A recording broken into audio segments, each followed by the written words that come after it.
Now, I asked for our next guest because he was inside the White House shortly after all hell broke loose about Donald Trump being very angry with the appointment of Robert Mueller.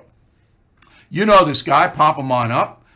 Anthony Scaramucci was the White House Director of Communications for about 35 seconds, actually from July 21st to July 31st.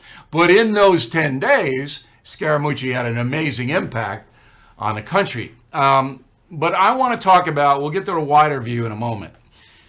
When you walked in on July 21st, was the Mueller thing buzzing in the White House? Well, first off, happy Easter, Bill. And I've told my therapist it's 954,000 seconds. It makes me feel better at times. But the first conversation I had was actually on Thursday, July 20th, in the study off of the Oval Office with the president and Ivanka, where they were frustrated that there was a special counsel. They were kind of getting me a prize of that situation, but they were also super frustrated that there was a tremendous amount of leaking going on inside the White House. And so the president, I had worked with him, and you may recall this, for 9 months on the campaign, 12 weeks as one of the executives on his transition committee, and obviously the 11 days in the White House. And so I knew that there was no collusion. I said that on the air. I asked CNN to replay the clip of me saying there was no collusion if I was proven to be correct. I'm still waiting for my guest appearance to show up there. But at that moment, there was a tremendous amount of tension, and there was a feeling inside the White House that a mistake was made by firing James Comey. I think the president now looks back on that and said that he made the right decision to fire Director Comey, but I think thinking, okay, that was the domino that tripped into the other domino. One other piece of information for your viewers and listeners, I am in very close relationship with Rod Rosenstein. I went to law school with Rod Rosenstein, and since he's letter R and I'm letter S, we sat together in the same section in the same row, and I had a very good relationship with him. And I told the president that Rod is a straight shooting Boy Scout. The president about 18 months to come to that conclusion because of all of the stuff going on in the media and people talking and so forth. But Rod played this thing very straight. I saw Rod at my 30th law school reunion 2 weeks ago, and I think I'm very proud of him, and I'm also proud of William Barr. And I would tell anybody, these are rule of law types of people, Bill. They're not going to carry the president's water. So you can have 8 people at the CNN, Last Supper event of anti-Trumpers all sitting there hating on Trump and wanting to disbar William Barr. But at the end of the day, he's a rule of law kind of guy, 45 years in Washington. He's not going to give up his reputation to carry the president's water. No, and he made sense. What he said did not contradict the Mueller report from what I've seen. Now, I mentioned that you, in your reunion, were up there with all the pinheads at Harvard. I can't mock you because, I did. But you and it was Rosenstein then, it's Rosenstein now. It's kind of like young Frankenstein. But I never had a problem with Rosenstein ever. Not because you were sticking up for him, but because I thought the way that you did. So Rosenstein is in a kill zone here, okay? Because if he does anything untoward, it's going to come out. And just 25 years. Just like the FBI, Comey and McCabe, those guys are in serious trouble now. And my words will be borne out. They are in serious trouble when this Michael Horowitz report, the Inspector General of the Department of Justice, comes out. Maybe they won't get charged. It could be this, maybe it didn't rise enough, but they're in trouble. So Trump, and he's crazed about Mueller. He fires Comey. Rosenstein backs him on that play. As you know, Rosenstein wrote a letter criticizing Comey, backs him on the play. They were not friends.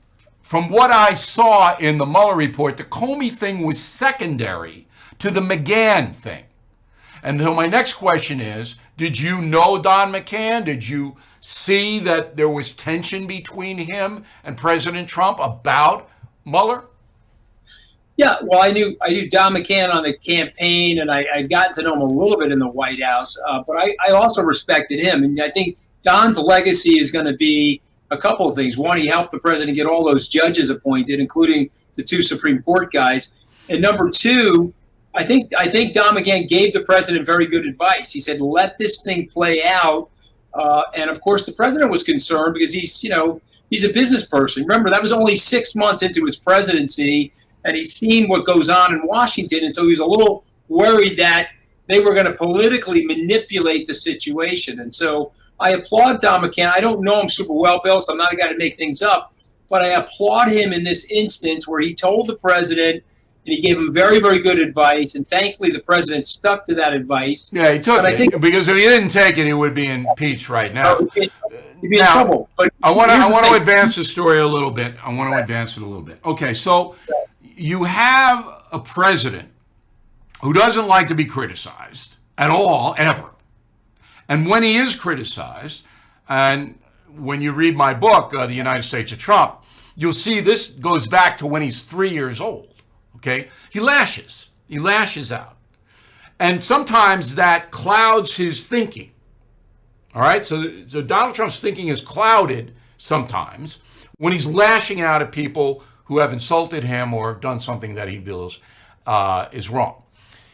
How much, in your opinion, as the former communications director, did the relentless, and that is Barr's word, relentless, all right, negative reporting by the media on President Trump, how much did that affect Donald Trump? Look, it absolutely affected him, and it spurred all of that righteous indignation, which his detractors are now trying to call obstruction. And I think what I was going to say, and I think I want you to think about this, Bill. Mueller is a lot like Justice Roberts, and let me explain why. Justice Roberts looked at the Obamacare situation, said Obama got elected, he pushed this legislation, and we're going to treat it as a tax, and we're going to let it stick. And I think Robert Mueller treated the president with great respect and the office of the presidency, and so he gave the president the benefit of the doubt. If you read the written stuff, the commentary on the president's written questions that he submitted back to Mueller, they thought they were insubstantial. Mueller gave him the benefit of the doubt. Mueller gave him the benefit of the doubt when he said, here are 10 times where you came across the line or were at the line of obstruction, but there was really no crime here, and we're going to give you the benefit of the doubt because of all the pressure on you. It's almost like Hillary Clinton. It's almost the same thing. They came out and they said, yeah, she did it, but it doesn't rise. But you know why? Do you know why Mueller didn't make a bigger deal out of Trump not showing up for a personal interview? There's two reasons why. Number one, he had McGahn already. Yes. And he believed McGahn. And that's what he wanted from Trump. He had it. He knew what happened. And number two, the perjury trap. No president would ever put himself in that position where he had a faulty memory or he didn't do this or he didn't do that. No chief executive would ever do it. And Mueller knew that. Mueller knew that he was on the wrong side of that argument and that he would probably lose if it were litigated. So anyway, I just want to bring that out. Final question for you. Yes, sir. Going forward, my belief is the American people have had it with this. They've had enough. Tonight will be big ratings for the news agencies, but tomorrow's Good Friday, Passover, Easter, and next week, the far left media will try to keep it alive. Nadler and his crew in the House will try to keep it alive. But I think the folks have just said enough. You agree with that? Oh, I billion% agree with it. That's what caused the rating slide for people after the 4-page document came out. Now that this has been more full-blown, they can rail all they want and complain all they want. But I think the Democrats are going to switch strategies, and I think they're going to take Nancy Pelosi's strategy, which is, okay, there was no grounds for impeachment.